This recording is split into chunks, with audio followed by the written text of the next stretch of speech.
Hey everybody, this is Tracy here with another edition of A View from Tracy's Point Shorts. And we're here to do a quick update on the aftermath of the Surviving R. Kelly docu-series. And so I'm titling this video The Struggle to Keep the R. Kelly Story Alive, because I think this is my third update video as things just keep happening, but it is starting to slow down. But the news stories that keep coming out just are getting crazier and crazier by the day. So let's go ahead and get started. So remember, I did the video talking about the daughter Joann, who goes by Buku Abi right now. And so y'all know, everybody been out on the tour circuit, trying to tell their stories changing and everything. Andrea, now her thing is that R. Kelly is financially holding her hostage, and she's going on about that. And actually, in this interview, I think she said that he stopped paying her child support back in April of 2018, which must have been when she signed on to do this docu-series. So before, she was acting like he had stopped the child support a long time ago, but according to this interview, and you guys remember Piers Morgan, so he's the one that has the show Good Day or Good Morning Britain. So he's the one that's interviewing her, and I'm actually going to just play the part with the daughter talking on it, and you guys let me know what you think. I didn't play the whole thing because I'm sick of Andrea. She getting on my nerves. She all over the place. I feel that something has to be done. Well, you're extremely eloquent, and it must be incredibly difficult for you. Let me bring in your daughter, Joann. Joann, ultimately, this is your dad. I know you haven't seen him for quite a while, but this is your father that we're all talking about in a very unpleasant manner. How do you feel about this, about your father, and about what's been going on? Well, particularly about the situation that is happening in the blogs and, everything, all the allegations that are going around, it's very hard to digest because, as a lot of people know, in the post that I posted as far as my reaction to everything that's happening, that's still my father.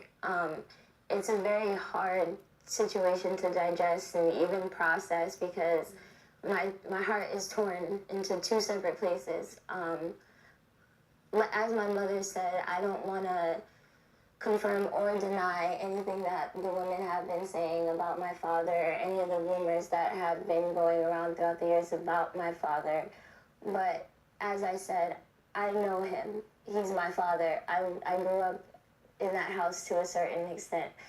So I spent years in that house.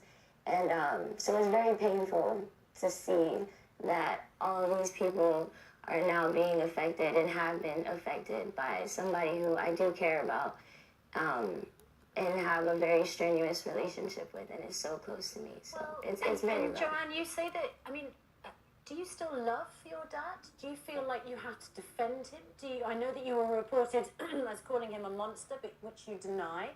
Are you conflicted about your feelings about him? As a young woman, I think you're 21 years old now. A number of these allegations concern young teenage women. You would have grown up through those years hearing those allegations. What do you think of your dad right now? Right now, like I said, I'm very torn because at the end of the day, it's still family. He's still my blood. So yes, I do still love my father, and that is something that I want people to understand. I never came out and said what I said to make people feel like I hate him or I'm bashing him, because that's not it. But you have to, at the end of the day, be responsible for your actions, and I had to do what was best for me, and my family had to do what was best for them. And if my father is a toxic person, then unfortunately we just have to love him from a distance.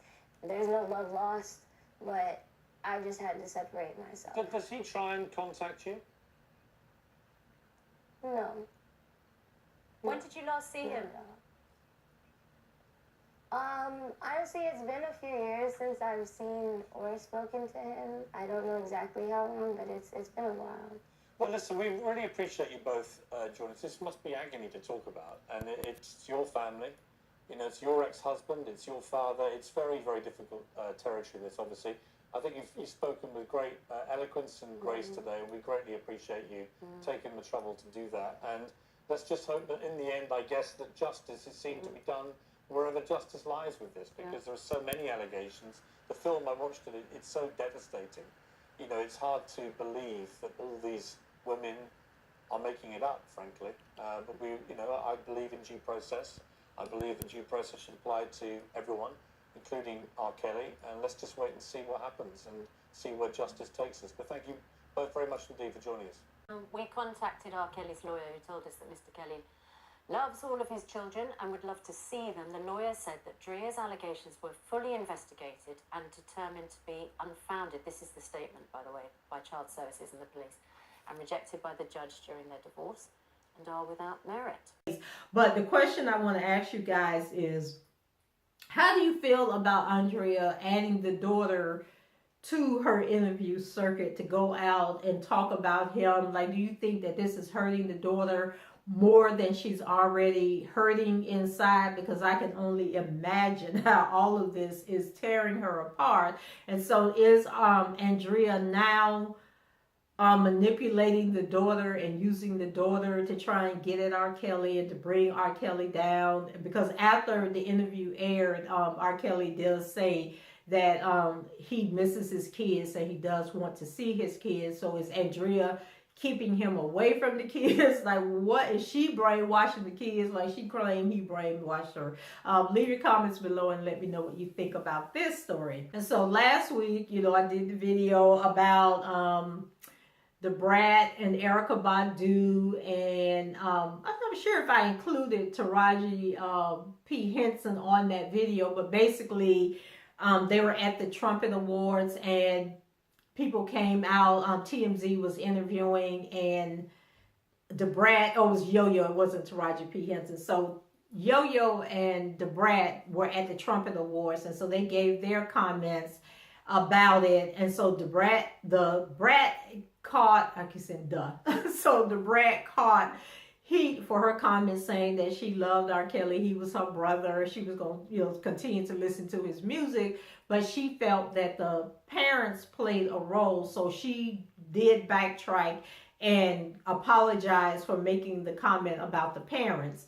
And then Taraji P. Henson, which I didn't cover in that video, basically was doing a comparison on like social media hashtags. And so she was saying that there were all these hashtags about mute R. Kelly, but there was no hashtags about mute Harvey Weinstein. And so people were coming at her for that. So then she backpedaled and apologized and said that they didn't understand what she said.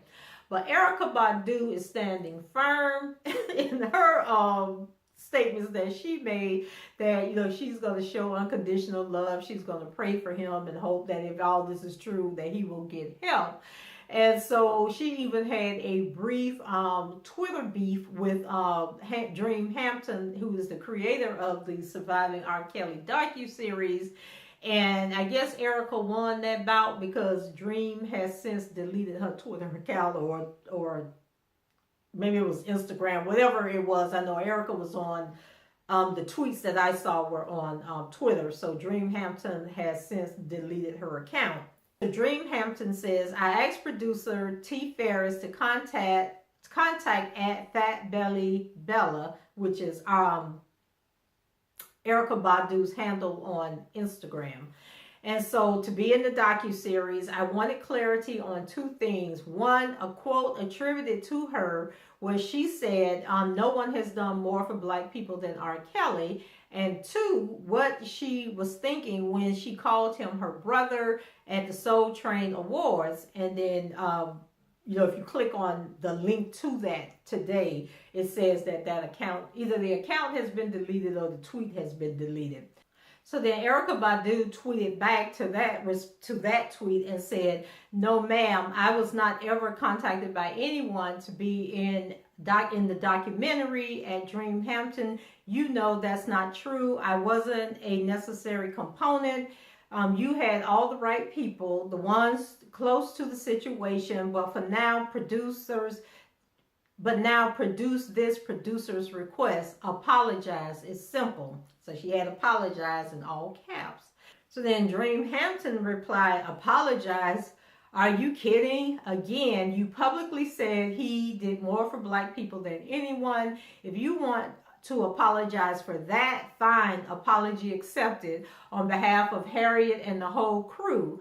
And then she wrote, what you meant by calling him your brother from the stage, I'll never know. Although Dream Hampton appears to have shut down her account, Erykah Badu is still going on and on. Okay. And so she's been like pulling up old tweets. And then I'll just put the screenshot of the tweets, but like old tweets from like 2014, and just basically saying that she's staying firm in what she said. Y'all can pull up whatever you want to pull up, say what you want to say, but she said what she said, and she meant what she said when she was at that concert. There was another tweet that was involved and little controversy where Erykah Badu was stating that she's never worked with R. Kelly before, and people in the comments were saying that she had.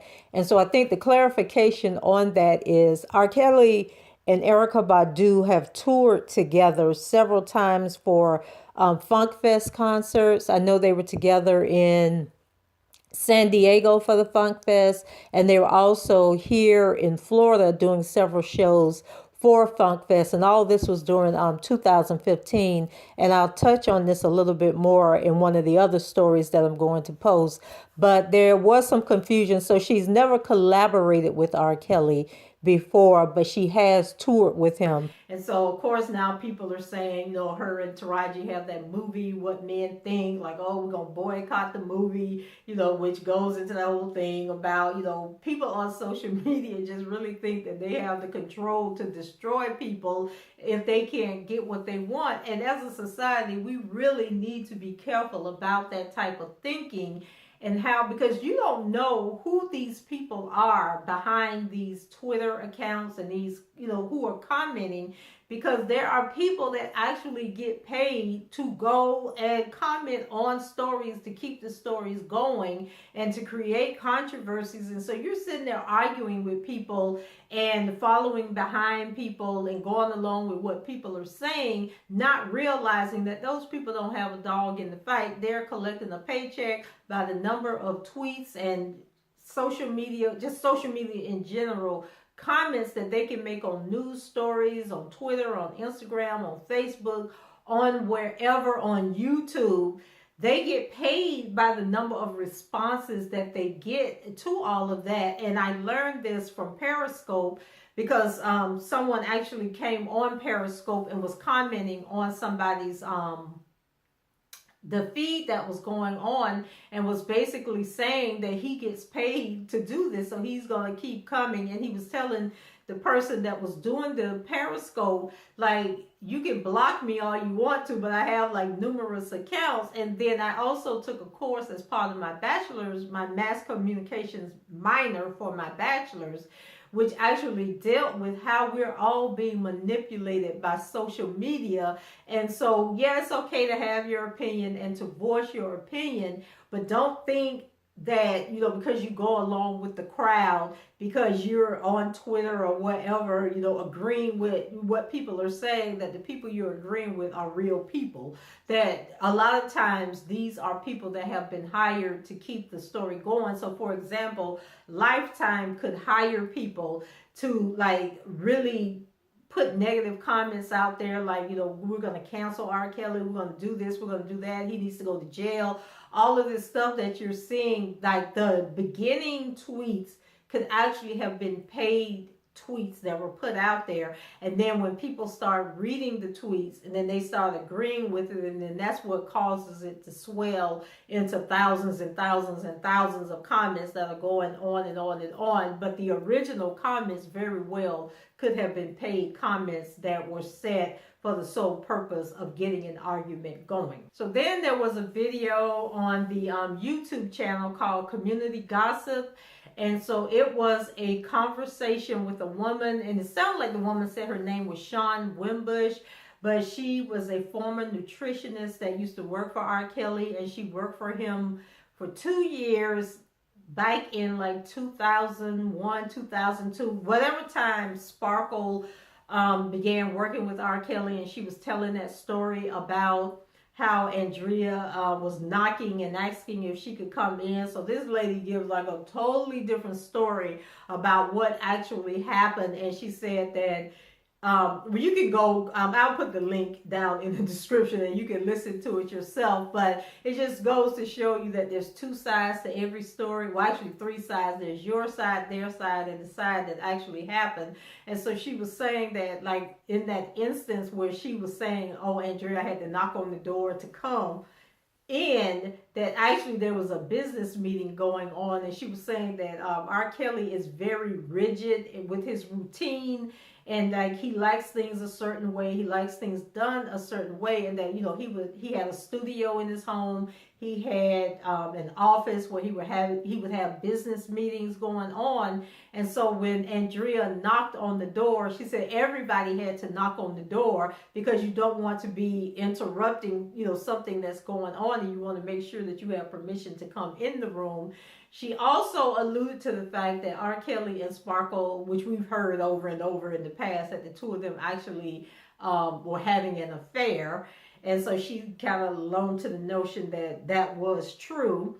And then she says the one girl in the docuseries who claimed that she used to live with R. Kelly, she said that Andrea and R. Kelly moved out of that house before this woman alleges that him and her started having an affair. And so if she was having an affair in that house, the house was vacant, it was empty, because they had moved out of that house into a new house. And so community gossip is the name of the channel, and I'll put the link, I either drop the link into this video and you can look at it up there, or I'll put it in the description, where she was basically interviewing this woman. The interview lasts for about a half hour. It's a telephone interview, so you don't get to see the woman and see what she looks like.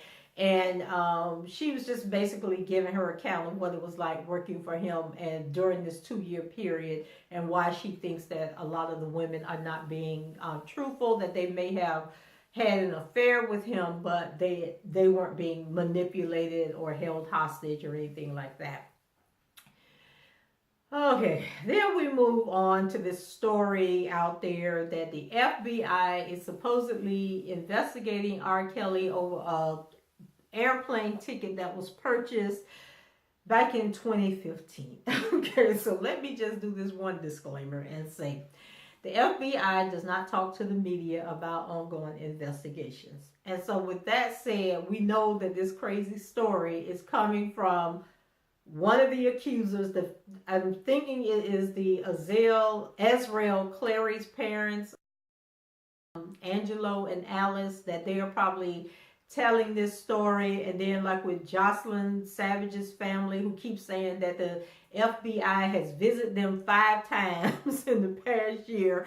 And I'm sitting there saying, okay, is the FBI coming to visit y'all just because they're like, okay, let's build this case? Or is the FBI coming to visit y'all because y'all keep calling the FBI with these crazy stories? Because the FBI will come out and investigate. And I mentioned in another video I was doing, I can't remember what the video was about, when the FBI contacted me because somebody said that I was using their social security number to apply for a job, and it turned out that it was some job like 15 years, 20 years earlier, where I accidentally transposed the last 2 numbers of my social security number. So they will investigate pretty much anything. So I would not be surprised if the Savages and the Clarys, they're the ones that's like contacting the FBI saying that they got this information, and then the FBI is just doing what the FBI does. They follow up on the information if it, you know, concerns a minor and it concerns, you know, crossing,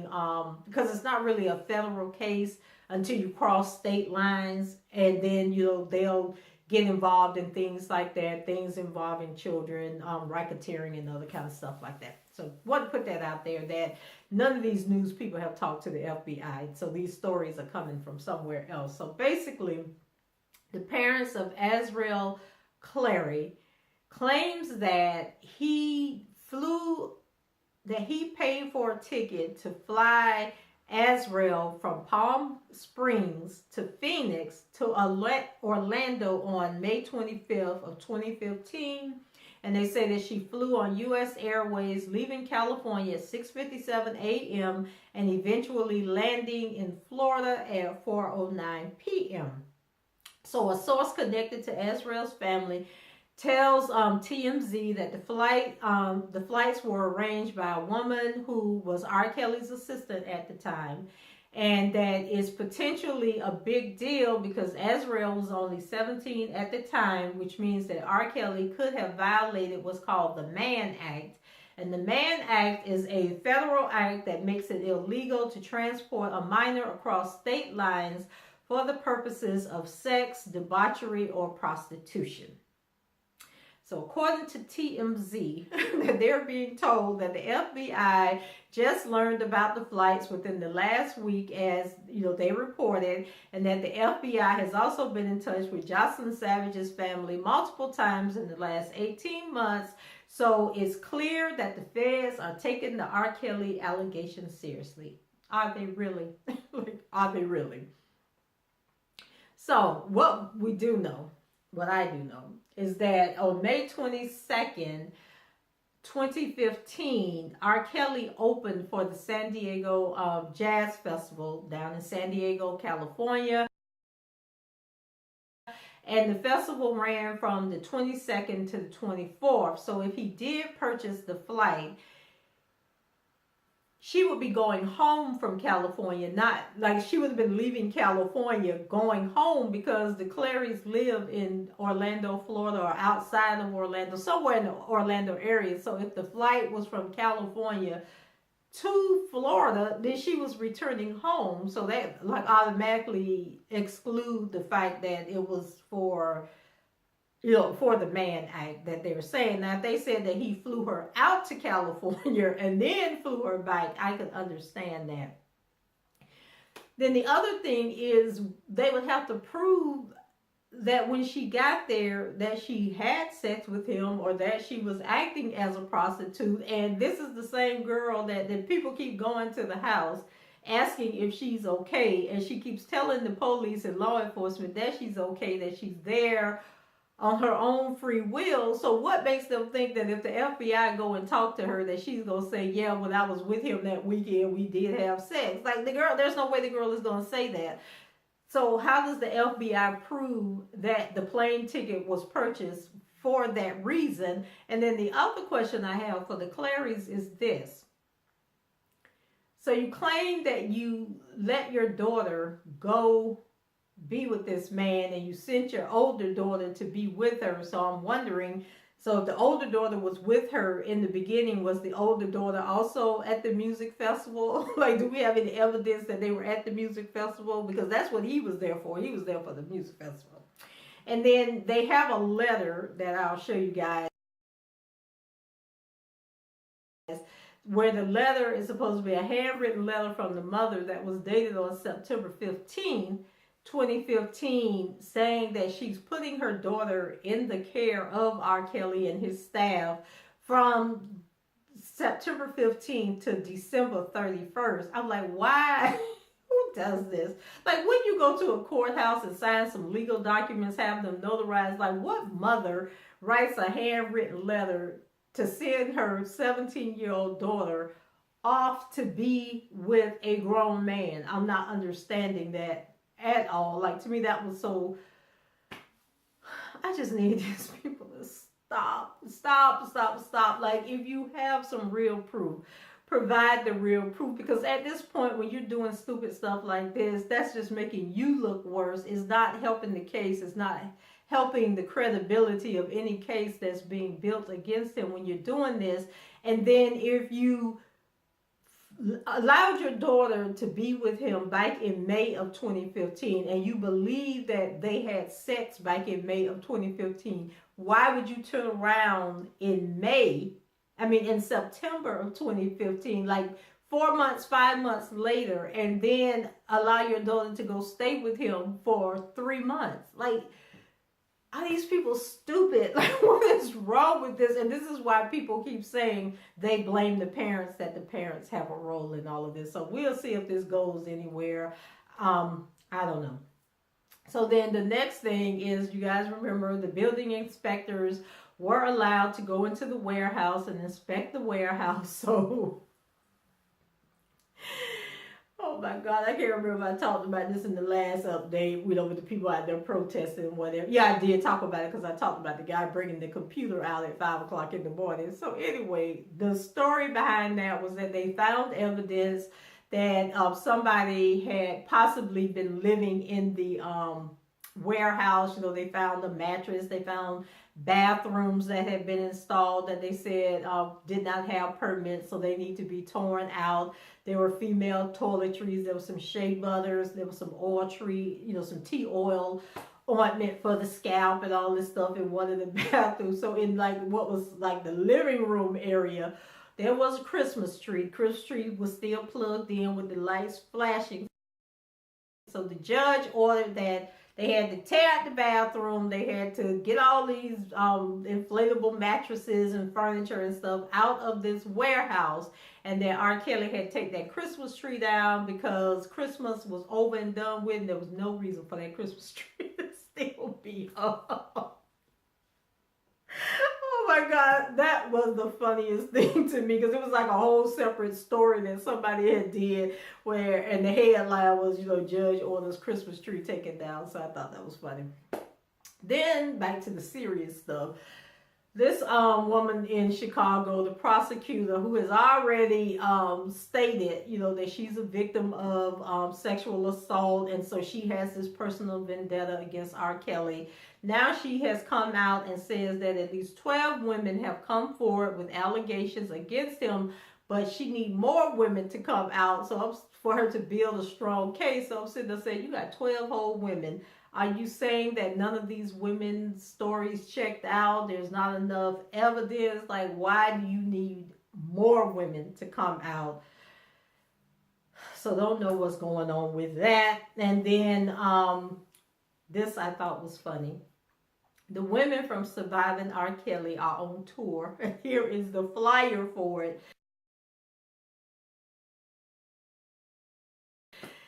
And as you can see, the Geronda Pace girl, the one that wrote that salacious erotic novel detailing her time with R. Kelly and all this other stuff, she is the hostess of the event. And I'm just saying, who is paying to go and see these women on tour?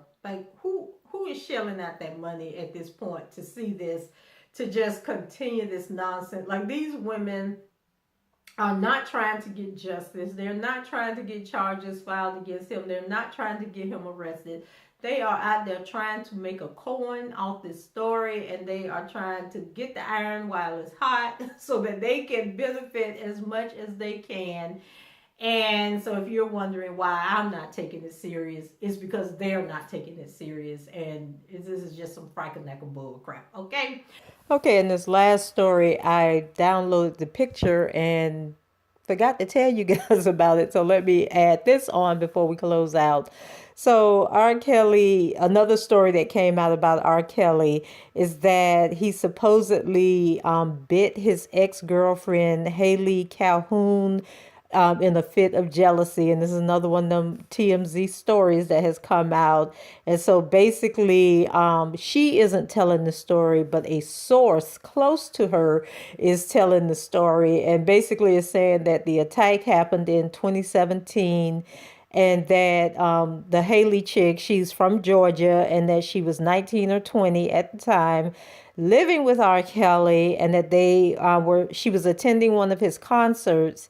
And when he came backstage afterwards, he was upset because he was told that she was looking at another man. And then supposedly he grabbed her by her clothes around the neck and started tossing her like a rag doll into a wall. And that the alleged incident happened in front of multiple witnesses, including Jocelyn Savage and Azriel Clary, of course. And so they say that the Hallie chick was upset, that R. Kelly had broken her necklace, a beloved cross that belonged to a family member. And the source also said that there were at least 2 other violent incidents, including one where R. Kelly allegedly slapped her again because he thought that she was looking at a group of men. And so she is not speaking out on this. These are supposed to be some sources from behind the scene that were privy to this information. And they say that she eventually broke up with him, after the attacks, and that she is now back in Georgia and she's dating the rapper Rocco. So that's the latest update, latest information that I have. I feel like they are struggling to keep this story alive. And at this point, I think people are tuning out. Nobody really cares. And we'll just see what happens in the long run. They're still continuing that narrative that they may not be able to get him on actual sexual assault charges, but they may be able to get him on some other little slip up or nuance or whatever that they can come across in the process of like putting the pressure on him and pursuing these stories and keeping stuff in the media. So we will see. Leave your comments below, rate the video, subscribe to the channel if you haven't done so already. And until the next time, I shall talk to you guys later. Bye-bye.